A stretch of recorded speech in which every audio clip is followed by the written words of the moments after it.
사도신경으로 우리의 신앙을 고백하며 새벽 예배 하나님께 올려드리겠습니다.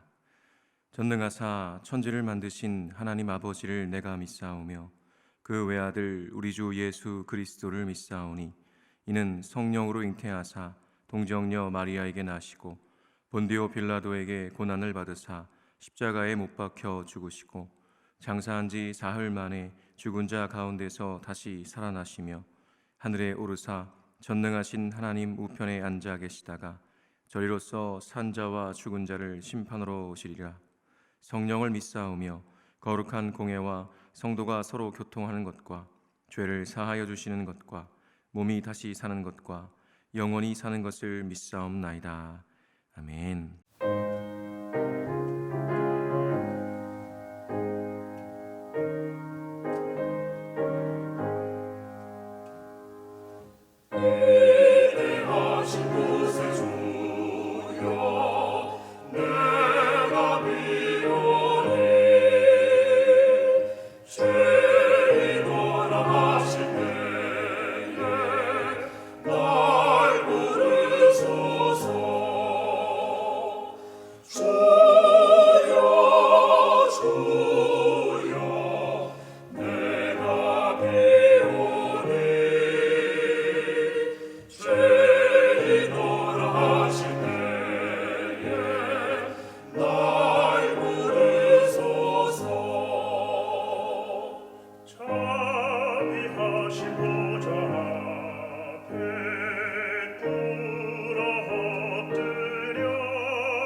이 시간 우리에게 주시는 하나님의 말씀은 시편 102편 1절에서 11절까지의 말씀입니다.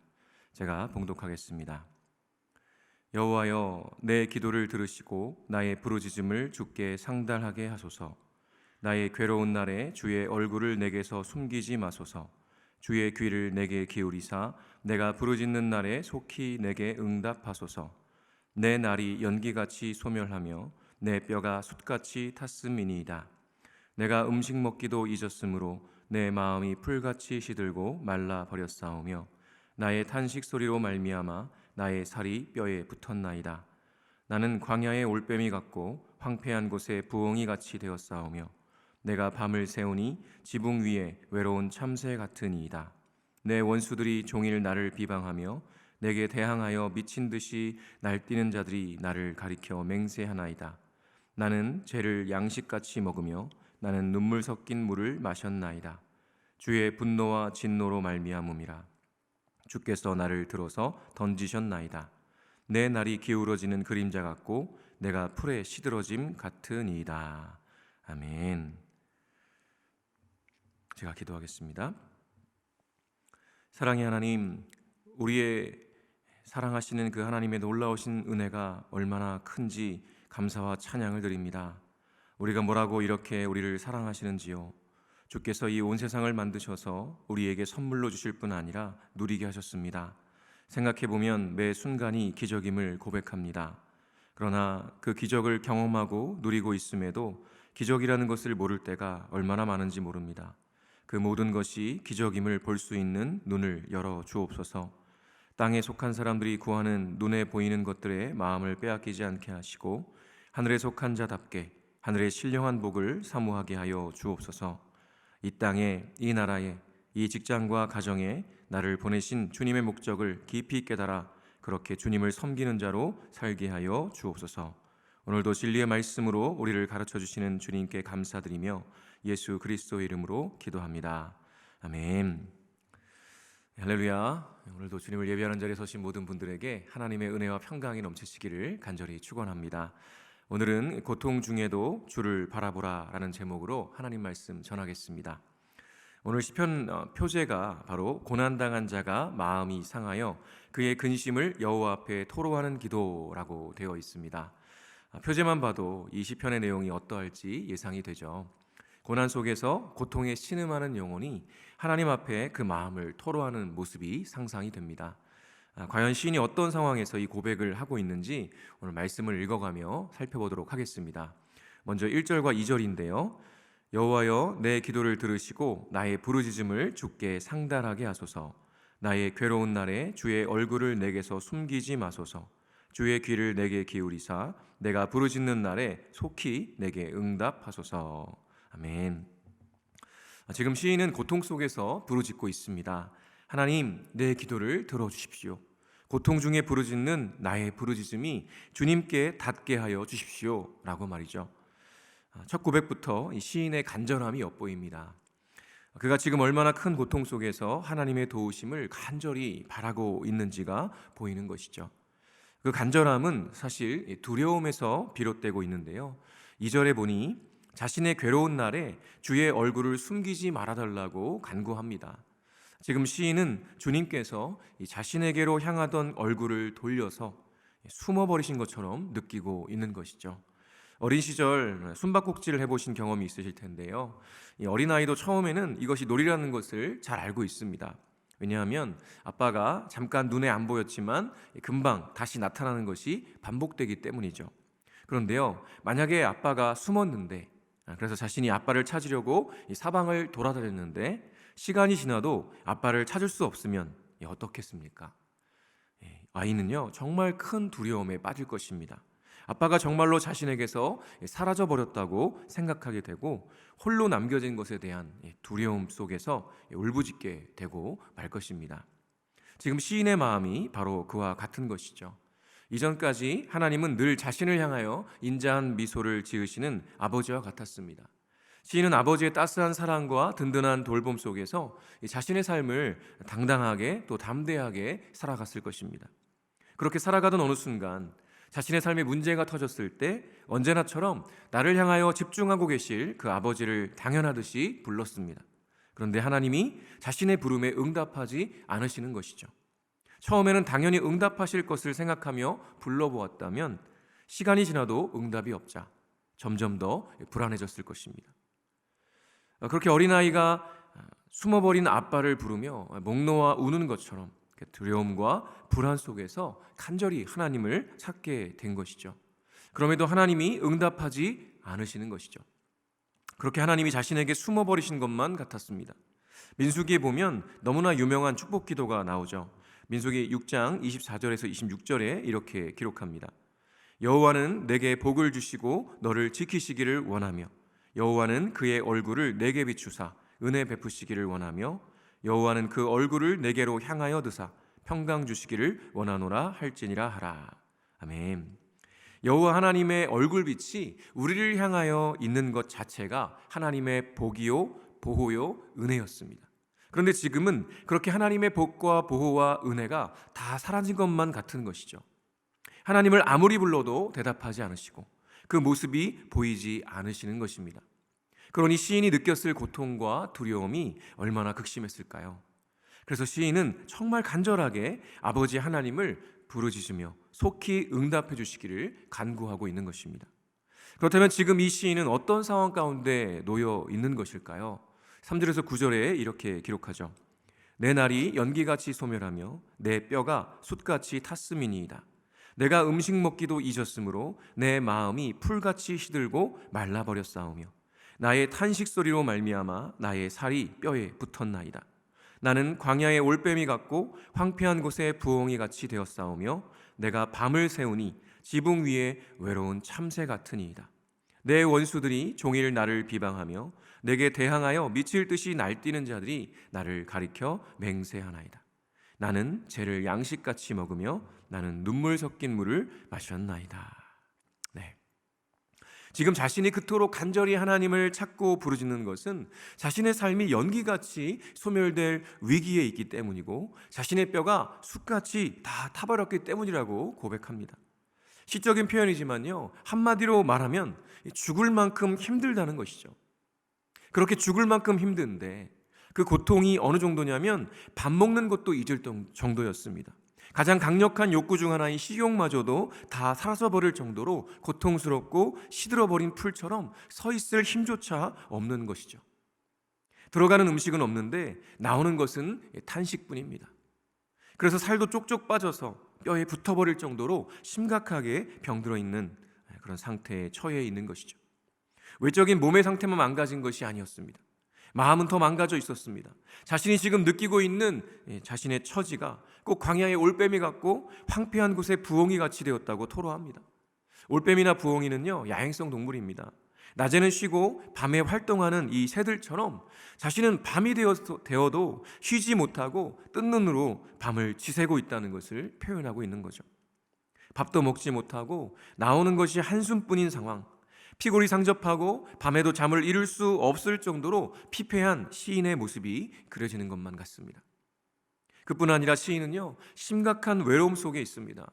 지붕 위에 외로운 참새처럼 그 누구도 자신을 돌아보지 않고 도와주지 않고 신경 쓰지 않는 고립된 상황에 놓여 있는 것이죠. 분명 가족이 있을 텐데도 지금 시인은요, 어찌된 영문인지 자신이 외로운 참새와 같이 그렇게 고립되어 있다라고 고백합니다. 사실 우리도 그럴 때가 있지 않습니까? 분명히 나에게 가족들이 있고 친구들도 있고 동료들도 있지만 이상하게 그 누구도 나의 마음을 알아주는 것 같지 않고 다들 나의 고통과 아픔에는 별 관심이 없는 것만 같고 나 없이도 세상은 너무나 잘 돌아가서 꼭 나 혼자만 외톨이 같을 때가 있죠. 그런 때에는 누가 다가와서 한마디를 해도요, 순수하게 들리질 않습니다. 걱정의 말을 건네주는데도 나를 비방하는 것으로 들리는 것이죠. 그만큼 지금 시인은요, 그런 최악의 순간을 보내고 있다고 고백하고 있습니다. 그뿐인가요? 자신이 이 지경이 되도록 망가져 있는데 그것을 보고 원수들이 종일 자신을 조롱하고 비방하며 즐거워하는 것처럼 보입니다. 지금 시인은 사면초가의 상황에 직면해 있는 거죠. 주위를 둘러보아도 자신을 도와줄 사람이 보이지 않고요, 오히려 원수같이 자신을 조롱하며 비방하는 사람들만 가득한 것 같습니다. 몸은 점점 쇠약해져 가고 고통과 염려가 자신의 삶을 갉아먹고 있는 것입니다. 그의 음식은 재와 눈물뿐이라고 고백할 정도인 거죠. 그런데요, 다음 구절을 보면 반전이 있습니다. 10절과 11절인데요. 주의 분노와 진노로 말미암음이라 주께서 나를 들어서 던지셨나이다. 내 날이 기울어지는 그림자 같고 내가 풀에 시들어짐 같으니이다. 지금 이렇게 고통 속에서 헤매고 있는 이 상황이 무엇 때문이라고 고백합니까? 그것이 바로 주님의 분노와 진노로 인한 것이라고 고백합니다. 주님께서 자신에게 분노하셔서 자신을 들어서 던져버리셨다고, 그래서 자신의 삶이 지금 기울어지는 그림자처럼 시드는 풀처럼 그렇게 되어버렸다고 고백하죠. 그런데요, 만약 정말 시인이 자신의 죄로 인해 하나님께서 진노하셔서 지금 이 상황에 놓인 것이라면 어떻게 하는 것이 맞을까요? 하나님께 철저히 엎드려 회개하고 돌이켜야 하는 것이 맞을 것입니다. 그것이 마땅한 것이죠. 그러나 시인은 회개하지 않습니다. 왜냐하면 지금 이 고백은요, 하나님을 향한 불평이기 때문입니다. 마치 자신이 하나님 앞에 엄청난 죄를 범한 것처럼 자신을 고통과 고난으로 징계하고 계시는 거 아니냐고 토로하고 있는 거죠. 그렇게 고통과 고난, 원수들의 조롱과 핍박 속에서 하나님의 얼굴을 구하며 간절히 주님의 은혜와 구원을 부르짖고 있음에도 하나님께서 응답하지 않으시는 것을 보면서 하나님께서 자신에게 진노하셔서 자신을 들어 던지셨다고, 한마디로 저 먼 곳으로 내팽개치신 것 아니냐고 그렇게 불평하고 원망하고 있는 것이죠. 저도 이런 경험들이 있습니다. 저의 인생 가운데 찾아온 고통과 고난 속에서 주님께 부르짖을 때 응답하지 않으시는 하나님을 보면서 어떻게 저를 버리실 수 있냐고 불평하고 원망했었던 경험이 여러 번 있었습니다. 그런데요, 그 원망과 불평이 제가 하나님이 계시지 않다고 말하는 것일까요? 그 원망과 불평이 하나님을 믿지 않겠다고 말하는 것일까요? 결코 그렇지 않습니다. 그 원망과 불평은 지금 나의 고통과 아픔을 보아달라고, 너무 힘들어 죽을 지경이니 제발 나를 불쌍히 여기시고 살려달라는 간구가 담겨있는 역설적인 원망과 불평인 것입니다. 사실 오늘 읽은 본문까지만 보면요, 시인은 그저 계속 자신의 고통과 아픔을 호소하며 응답하지 않으시는 하나님께 원망과 불평만 쏟아내는 불경건한 인물로 보일 뿐입니다. 그러나 여기에 중요한 포인트가 있습니다. 이 시인은요, 자신의 겪고 있는 고통과 아픔으로 인해 죽을 지경에 있지만 지금 어디에 있습니까? 하나님 앞에 있습니다. 지금은 자신에게서 얼굴빛을 거두시고 숨어 계신 것만 같고 자신에게 진노하신 것만 같으신 그 하나님께로부터 멀어지고 돌아서는 것이 아니라 여전히 그 하나님 앞에 가까이 나아가고 있는 것이죠. 이것이 정말 중요한 포인트입니다. 이 시인의 중심에는 하나님을 향한 갈망과 사랑이 가득합니다. 오직 하나님만이 자신의 구원이심을 너무나 잘 알고 있습니다.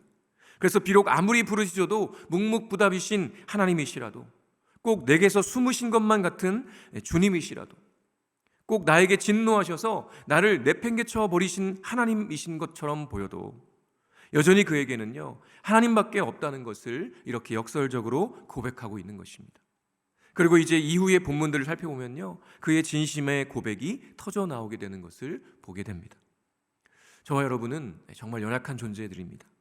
작든 크든 고난과 고통을 만나면 쉬이 흔들리고 때로는 의심하고 불평하고 원망하죠. 그러나 정말 중요한 것은 아무리 힘들고 어려운 고난 속에 있더라도, 심지어 죽을 것 같아도 우리가 반드시 기억해야 할 것은 우리 하나님께서 여전히 살아계시고, 숨어 계신 것만 같아도 여전히 우리를 주목하여 보시고 계시며 우리를 아신다는 것입니다. 그리고 반드시 우리를 구원하신다는 것이죠.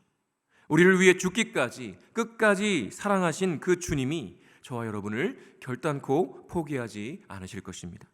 그러니 어떠한 순간에도, 어떠한 고통 중에도 그 주님을 바라보시기를 바랍니다. 그러면 반드시 그 얼굴빛을 우리를 향하여 비추어 주실 줄로 믿습니다. 오늘도 그러한 신실하신 주님을 믿음으로 바라보며 승리하시는 저와 여러분 되시기를 간절히 축원합니다. 주기도문으로 예배를 마치겠습니다. 하늘에 계신 우리 아버지여, 이름이 거룩히 여김을 받으시오며 나라가 임하시오며 뜻이 하늘에서 이루어진 것 같이 땅에서도 이루어지이다. 오늘 우리에게 일용할 양식을 주시옵고 우리가 우리에게 죄 지은 자를 사하여 준 것 같이 우리 죄를 사하여 주시옵고 우리를 시험에 들게 하지 마시옵고 다만 악에서 구하시옵소서. 나라와 권세와 영광이 아버지께 영원히 있사옵나이다. 아멘.